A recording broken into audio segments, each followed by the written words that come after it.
Hey guys, welcome to Beautiful Explain, Miss Crow with Mr. Lizard episode 12।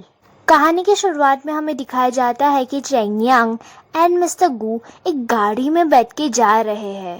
दोनों गाड़ी में बैठे हुए थे तभी चेंग यांग बहुत नर्वस थी और फिर वो बॉस से पूछ ही लेती है कि बॉस क्या मुझसे कोई गलती हो गई। तब बॉस कहते हैं नहीं, बिल्कुल भी नहीं। एंड देन चेंग यांग राहत की सांस लेती है और मिस्टर गुचुएन से पूछती है कि हम कहाँ जा रहे हैं। फिर मिस्टर गुचुएन कहते हैं कि तुम जब वहाँ पे पहुँच जाओगी तब तुम्हें पता चल जाएगा। फिर मिस्टर गुचुएन चेंग यांग को एक स्की रिसोर्ट लेके आता है। चेंग यांग ये देख बहुत खुश हो जाती है और मिस्टर गुचुएन से पूछती है कि बॉस हम यहाँ पे क्या कर रहे हैं। मिस्टर गुचुएन कहते हैं कि ये रिसोर्ट ना स्टूडियो ने डिजाइन किया है, तो मैंने सोचा कि जब तुम यहाँ पे आओगी तो तुम कुछ सीख भी लोगी, इसलिए मैं तुम्हें यहाँ पे लेके आया हूँ। फिर दोनों रिसेप्शनिस्ट के पास जाते हैं। फिर रिसेप्शनिस्ट उन्हें देख के कहती है मिस्टर गुचुएन आप बहुत समय हो गया, आप आए नहीं। मिस्टर गुचुएन कहते हैं हाँ, वैसे ये है मेरी असिस्टेंट, मैं इसे यहाँ पे लेके आया हूँ, बस हम यहाँ पे वॉकिंग करके चले जाएंगे। रिसेप्शनिस्ट कहती है जी सर, अगर आपको कुछ भी चाहिए होगा ना तो जरूर मुझे बताइएगा। फिर दोनों स्नो के यहाँ पे जाते हैं। स्नो देख चेंग यांग बहुत खुश हो जाती है, बहुत सारी फोटोज क्लिक करने लगती है। मिस्टर गुचुएन को कहती है बॉस प्लीज ना मेरी फोटो खींच दीजिए ना प्लीज। मिस्टर गुचुएन उसे मना नहीं कर पाए और बॉस ने चेंग यांग की बहुत सारी फोटोज खींची। ये देख के कि चेंग यांग तो बहुत फन कर रही है। बॉस चेंग यांग को कहते हैं कि मैं तुम्हें यहाँ पे ये सब दिखाने लेके आया हूँ, तुम्हें समझाने लेके आया हूँ ताकि तुम ये सब स्टडी कर सको, समझ सको, और तुम तो बहुत ज्यादा फन कर रही हो। एंड देन दोनों जब वॉक कर रहे थे तब चेंग यांग बॉस को पूछती है कि बॉस क्या आपको कन्वर्सेशन ऑफ लक के बारे में पता है। बॉस कहते हैं नहीं। चेंग यांग कहती है कि अगर आप हमेशा अनलकी हो तो कभी ना कभी कुछ ना कुछ ऐसा जरूर होगा जिससे आप लकी हो जाओगे। तभी मिस्टर गुचुएन पूछते हैं कि अभी तुम कौन से फेस पे हो, लकी वाले कि अनलकी वाले। तो चेंग यांग जवाब में कहती है कि जब से मैं आपकी असिस्टेंट बनी हूँ ना तब से तो मेरे लकी फेस ही चालू है। फिर दोनों स्की करने जाते हैं। तभी चेंग यांग बॉस को पूछती है कि बॉस मुझे तो स्की करने नहीं आता, आपको आता है क्या। तो बॉस कहते हैं हाँ, मैंने बहुत साल पहले स्विट्जरलैंड में स्की किया था, बट अभी मुझे कुछ इतना याद नहीं है वो एक्सपीरियंस। एंड देन वहाँ पे भी चेंग यांग हमेशा की तरह फोटो खींचने लग जाती है। ये देख मिस्टर गुचुएन कहते हैं कि दो मैं तुम्हारी फोटो खींचता हूँ।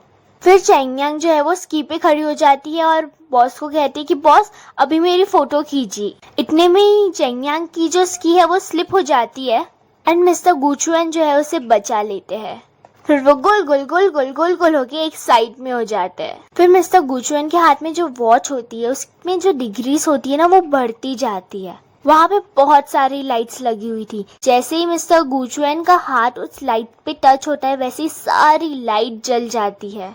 वो ये सब ना बहुत ब्यूटीफुल लग रहा था और माहौल भी बहुत ब्यूटीफुल हो चुका था। फिर दोनों बाहर आ जाते हैं। तभी रिसेप्शनिस्ट के पास खड़े होके चेंग यांग जो है वो बॉस को पूछती है कि बॉस अब ठीक है ना।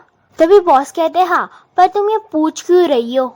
चेंग यांग बताती है कि बॉस मैंने इलेक्ट्रिक शॉक जैसा फील किया, आपने नहीं किया। बॉस कहते हैं कि नहीं, मुझे लगता है तुम गिर गई थी ना पहले इसलिए ऐसा हुआ होगा। उसी वक्त रिसेप्शनिस्ट वहाँ पे आती है कि हमारी कंपनी की तरफ से ना एक एक टॉय फ्री है। तो वहाँ पे स्टॉल लगा है ना, उसमें जितने भी टॉयज है उसमें से आप दोनों एक एक ले सकते हैं। पहले तो मिस्टर गुचुएन मना कर देते हैं पर चेंग यांग कहती है कि बॉस फ्री की चीज कौन छोड़ता है, और फिर वो टॉयज लेने के लिए वहाँ पे चली जाती है। चेंग यांग वहाँ पे जाके टॉय ले रही थी तभी मिस्टर गुचुएन भी वहाँ पे आते हैं। तब चेंग यांग उन्हें बताती है कि ऐसी जो गेम्स होती थी ना जहाँ पे टॉयज लेना होता था वो हमेशा उसमें हार जाती थी। फिर चेंग यांग अपनी आंखें बंद करके एक टॉय लेती है और उसके हाथ में लिजार्ड आता है। वो लिजार्ड देख चेंग यांग मिस्टर गुचुएन को कहती है कि बॉस देखो आप बिल्कुल लिजार्ड की तरह दिखते हो। फिर बॉस भी एक एंग्री क्रो को उठाते और कहते कि ये देखो तुम ना बिल्कुल इसकी तरह हो। फिर दोनों टेंट की तरफ आ रहे थे तब चेंग यांग जो है वो टॉयज देख रही थी। तब वो देखती है कि उसमें से एक टॉय के अंदर कुछ है। वो सोचती है क्या ये रिकॉर्डर होगा, देन वो रिकॉर्ड कर देती है। कि बॉस बॉस हमेशा ना ये नो एक्सप्रेशन वाली फेस मत बनाइए। उसके बाद वो टॉय वो मिस्टर गुचुएन को दे देती है। उसी वक्त हमेशा की तरह सामने से मिस सुई आती है। तभी चैंग यांग मिस सुई से पूछती है कि आप कारो के पार्टी में आने वाले हो? वैसे मैं आपको बता दूं, ये कारो के पार्टी में ना लोग सिंगिंग करते हैं। फिर मिस सुई डायरेक्टर गुचुएन को पूछती है कि मिस्टर गुचुएन क्या आप आने वाले हैं? तब मिस्टर गुचुएन सोचते और कहते हैं कि हाँ मैं आने वाला हूँ। और ये देख चैंग यांग खुश हो जाती है। फिर दोनों अपने अपने रूम में डॉल्स रखने चले जाते हैं। फिर जब चैंग यांग अपने टेंट में थी तब चैंग यांग उस एंग्री बर्ड को देख रही थी। वो सोच रही थी अरे इसमें भी रिकॉर्डर है, ये भी साउंड रिकॉर्ड करता है। फिर चैंग यांग जो है वो मिस्टर गुचुएन की नकल उतारती है। चैंग यांग तुम काम करो या फिर छोड़ के चली जाओ। अगली सीन में दिखाया जाता है कि मिस्टर गुचुएन भी वो डॉल को देख रहे हैं। उतने में ही आवाज आती है कि बॉस बॉस आप नो एक्सप्रेशन वाले फेस सूट नहीं करते। और ये देख के मिस्टर गुचुएन को बहुत हंसी आती है। फिर वो रिकॉर्ड करता है कि चैंग यांग तुम्हें हमेशा खुशी मिले और सफलता मिले। उसके बाद तीनों मिस सुई, गुचुएन एंड चैंग यांग कारो की पार्टी में पहुंचते हैं। फिर जो वहाँ पे मैनेजर रहता है वो कहता है कि बॉस आपको गाना पड़ेगा। जो सारे एम्प्लॉयज रहते हैं वो भी कहने लगते हैं हाँ बॉस आपको गाना पड़ेगा। तब मिस सुई कहती है कि अगर मिस्टर गुचुएन नहीं गाना चाहते तो उन्हें फोर्स क्यों किया जा रहा है? नहीं करते ना हम फोर्स। फिर मैनेजर कहता है कि चैंग यांग तुम गाओ ना। तब मिस सुई भी कहती है कि हाँ चैंग यांग तुम गाओ ना। फिर चैंग यांग गाना गाना शुरू करती है। तब सबको पता चल जाता है कि चैंग यांग ना गाना नहीं गा सकती। एक एम्प्लॉय तो दूसरे एम्प्लॉय से कहती है कि इसे कोई कहो कि गाना नहीं गा सकती, मत गाए। सब कह रहे होते कि हमने इसे फोर्स ही क्यों किया। उसके बाद मिस्टर गुचुएन माइक ले लेते हैं और वो भी चैंग यांग के साथ बहुत बुरा गाने लगते। फिर चैंग यांग जो है वो मिस्टर गुचुएन को घर पे ड्रॉप कर देती है। वो जा ही रही होती है तो मिस्टर गुचुएन कहते हैं ये लो तुम्हारा लिजार्ड और मुझे मेरा क्रो दो। दोनों अपने टॉयज एक्सचेंज कर लेते हैं। मिस्टर गुचुएन चले जाते हैं। तभी चैंग यांग को अचानक याद आता है कि उसमें तो मेरी रिकॉर्डिंग थी। शिट। फिर दोनों घर पहुंच अपने अपने टॉयज को देख ही रहे थे कि दोनों में से आवाज आती है। फिर नेक्स्ट मॉर्निंग हमें दिखाई जाती है कि चैंग यांग जो है वो वेट कर रही है मिस्टर गुचुएन के लिए। तब मिस्टर गुचुएन आते हैं और चैंग यांग को जूसती देते हैं। तब चैंग यांग पूछती है कि आप सुबह सुबह जूसती कहाँ से लेके आए? बट बॉस ये थोड़ी बता सकते थे कि तुम्हें पसंद है इसलिए मैं ये लेके आया हूँ। तब बॉस कहता है कि वो क्या है ना, मैं सुबह सुबह वॉक कर रहा था तो बीच में शॉप आ गई तो मैंने सोचा मैं ले लूं। अगले सीन में दिखाया जाता है कि मिस सुई और एक एम्प्लॉय खड़े। तभी गुचुएन एंड चैंग यांग वहाँ से गुजरते हैं। गुचुएन जो है उस एम्प्लॉय को देख के एक स्माइल देता है। तभी वो एम्प्लॉय मिस सुई को कहती है कि आज इतने सालों के बाद बॉस ने मुझे देख के एक स्माइल दिया। और ये बात जाके मैनेजर और दूसरे एम्प्लॉय को वो बता देती है। तब दूसरे एम्प्लॉय और मैनेजर ये बात भी कर रहे थे कि चैंग यांग जो है वो मिस्टर गुचुएन के साथ स्किपिंग करने भी गई थी। तब वो एम्प्लॉय जिस पे मिस्टर गुचुएन ने स्माइल किया था वो कहती है कि आज तक मिस्टर गुचुएन ने मुझे पर्सनली उनके ऑफिस में कभी नहीं बुलाया है। हाँ बुलाया है तो सिर्फ चिल्लाने के लिए। चैंग यांग कितनी लकी है। फिर मिस्टर गुचुएन बाहर आते हैं और देखते हैं कि चैंग यांग अपने डेस्क पे बैठी हुई नहीं है। तब मिस सुई से वो पूछता है। तब मिस सुई उससे कहती है कि वो अपने किसी फ्रेंड के साथ गई है। हाँ वो फ्रेंड है ना जो हमें हॉस्पिटल में मिला था, हाँ उसी के साथ बाहर गई है, कुछ टाइम में आ जाएगी। अगली सीन में हमें दिखाया जाता है कि टेंजू और चैंग यांग एक होटल में बैठे हुए। टेंजू जो है वो चैंग यांग को कहता है कि मैं तुम्हारे बॉस की बहुत रिस्पेक्ट करता हूँ, बट इसका मतलब ये तो नहीं है ना कि मैं हर रोज तुम्हें बिजी ही देखूं। तभी चैंग यांग कहती है कि मुझे नहीं पता, पर मैं अभी से इस सब के बारे में नहीं सोचना चाहती। इतने में ही बॉस का मैसेज आता है कि चैंग यांग को कि अगर नेक्स्ट टाइम तुम्हें कहीं भी जाना होगा ना तो मुझसे पूछ के जाना। ये देख चैंग यांग चिंता में आ जाती है कि कहीं बॉस गुस्सा ना हो जाए और वो वहाँ से जल्दी जल्दी में निकल जाती है। उसके बाद दिखाया जाता है कि जो चंद्रिन है वो मिस वी के घर पे आता है और मिस वी जब दरवाज़ा खोलती है तो चंद्रिन को देख के वो बंद करने ही वाली होती है कि चंद्रन जो है वो दरवाजे के बीच में आ जाता है और फिर वो अंदर आ जाता है। एंड देन मिस वेई से पूछती है कि तुम यहाँ पे क्या कर रहे हो। तब चंद्रन कहता है कि मुझे एक बाबा ने कहा था इसका साइन वर्जो है, उसके साथ रहूंगा ना 8 घंटे तक तो अच्छा होगा मेरे लिए। तब मिस वेई सोचती है वर्जो किसी बाबा ने कहा है तुम्हें। तब चंद्रन कहता है कि तुम इतने सीरियसली क्यों ये सोच रही हो, मैं तो मजाक कर रहा था। तब वे कहती क्या तुम मजाक कर रहे थे, अभी यहाँ से निकलो। उसके बाद चंद्रन नाटक करने लगता है। तब मिस वे कहती है रुको मैं तुम्हारा वीडियो रिकॉर्ड करती हूँ और उसके बाद सबको पता चलेगा कि चंद्रन क्या करता है। एंड देन चंद्रन कहता है कि इससे जब मैं रिकॉर्ड कर देता हूँ ना, और फिर वो फोन निकालता है और कहता है कि देखो गाइस अपनी गर्लफ्रेंड के घर पे हुआ उसके सोफे में कैसे लगते हैं, सो क्या आज मैं आपको बताऊंगा। फिर मिस वे कहती है कि देखो तुम्हें जाना पड़ेगा, कोई मेरे घर पे रात को आने वाला है। तब चंद्रन कहता है कौन आने वाला है। मिस वे कहती है मैं तुम्हें क्यों बताऊं, ये तुम्हारा काम नहीं है जानना।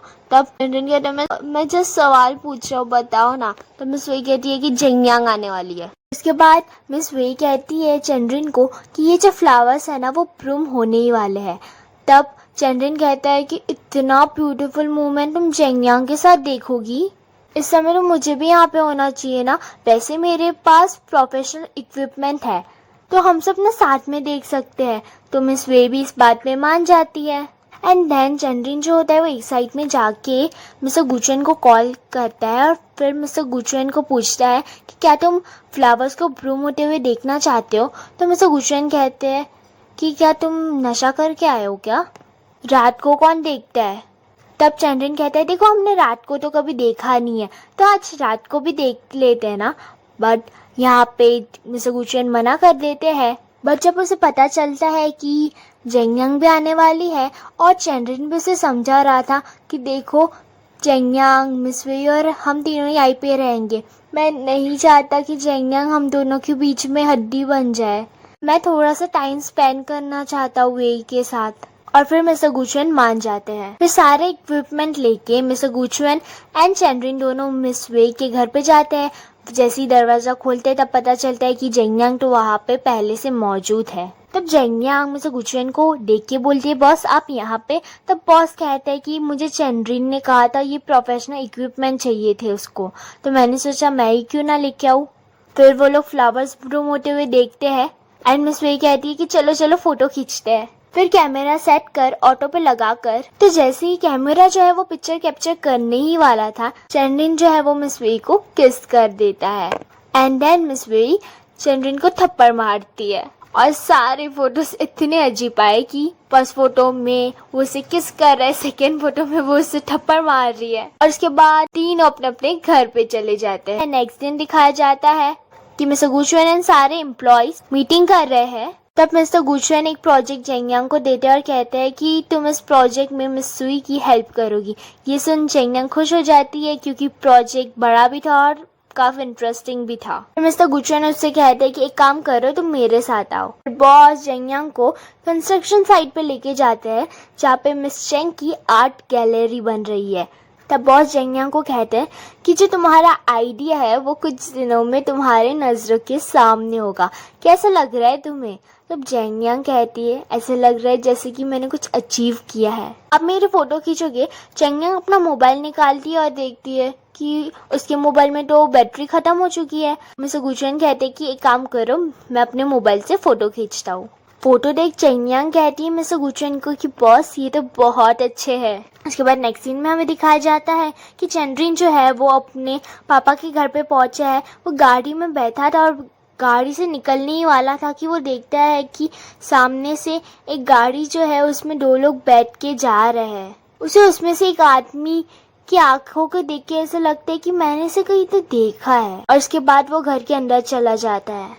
तब डायरेक्टर जू से देख कहते हैं कि तुम आज यहाँ पे कैसे आ गए, कोई रास्ता भूल गए हो क्या। तब चंद्रन कहता है कि नहीं मुझे मॉम ने बुलाया था। फिर बातों ही बातों में चंद्रन पूछ लेता है डायरेक्टर जू को कि वो आदमी कौन थे जो निकले अभी बाहर। डायरेक्टर जू कहता है कि क्या तुम उन्हें जानते हो।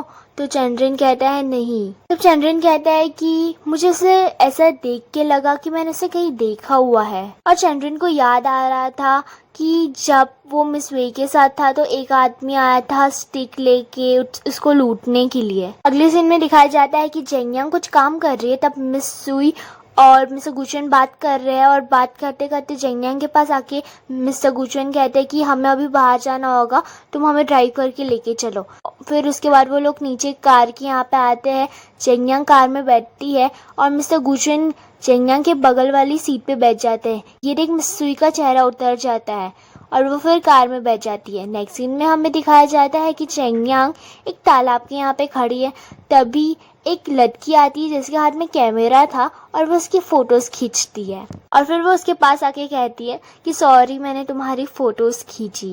वैसे इस लड़की का नाम है चेंग वेंग। चेंग वेंग कहती है कि सॉरी मैंने तुम्हारी फोटोज खींची। तब जेंग कहती है कोई बात नहीं, बट मैं इतनी अच्छी भी नहीं दिखती हूँ। तब चेंग कहती है कि नहीं तुम बहुत अच्छी दिखती हो। तब चेंग उसे कहती है कि वैसे तुम मुझे अपनी ईमेल आईडी और क्या फिर वीचैट में ऐड करते हो तो मैं तुम्हें तुम्हारी फोटोज भेज दूंगी। एंड देन चेंग जो है वो चेंग को अपने वीचैट में ऐड कर देती है और यहीं पे हमारा एपिसोड खत्म हो जाता है।